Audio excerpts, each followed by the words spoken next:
MARA akan menghantar 600 pelajar tajaannya melanjutkan pengajian ke luar negara tahun ini dengan 78 daripadanya adalah kumpulan pertama dihantar bagi mengikuti pengajian perubatan di Universiti Al-Azhar Mesir. Berkongsi perkembangan itu, Pengerusi MARA Datuk Seri Dr. Ashraf Fajri Dusuki berkata, penghantaran pelajar ke Universiti Al-Azhar sebelum ini dihentikan pada 2019 dan dimulakan semula tahun ini selepas mendapat persetujuan Jemaah Menteri.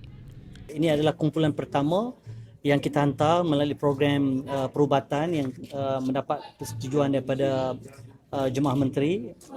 Kali pertama selepas kita tutup program ini 2019, kita tak hantar dah pelajar perubatan ke sana, tetapi saya ucap terima kasih kepada Yang Amat Berhormat Perdana Menteri yang membuat persetujuan untuk kita menghantar batch pertama 78 orang atas faktor kita mendapat diskaun 50% daripada Universiti Al-Azhar.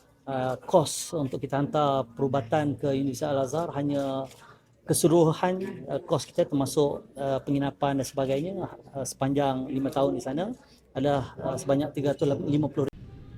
Beliau berkata demikian ketika ditemui di sidang media pra pelepasan pelajar tajaan MARA ke luar negara Perdana 2026 di Dewan Tun Dr. Ismail, Pusat Dagangan Dunia Kuala Lumpur WTC KL pada Rabu. Hadir sama Pengarah Kanan Pelaburan MARA, Lailatul Asmah Muhammad Tahir dan Timbalan Ketua Pengarah Pendidikan MARA, Zahari Aziz. Ashraf Fajri turut memberitahu keputusan untuk menghantar semula pelajar tajaan MARA ke Universiti Al-Azhar didorong kos keseluruhan bagi pengajian 5 tahun yang rendah dengan potongan kos pengajian sehingga 50% diberikan institusi itu. Sementara itu, Ashraf Fajri berkata seramai 600 pelajar yang menamatkan pengajian di pusat persediaan MARA akan berlepas secara berperingkat ke luar negara mulai minggu depan.